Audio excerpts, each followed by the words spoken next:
Welcome back to the Quick Tip of the Day by Gump Training. Today we will be focusing on selecting ranges to enter data. This quick tip in Excel will save you time when entering data in a range. The first step is to select the range of cells to add data. With this range selected, you can press the Enter key to move down the column.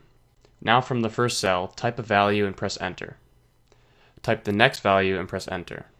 Continue this until you have added values to all of the cells. If you miss a cell or want to go back, press Shift and Enter. If you prefer to add data across each row rather than down each row, press Tab to go forward or Shift Tab to go back. When you have finished, press any arrow key or click the mouse on a cell.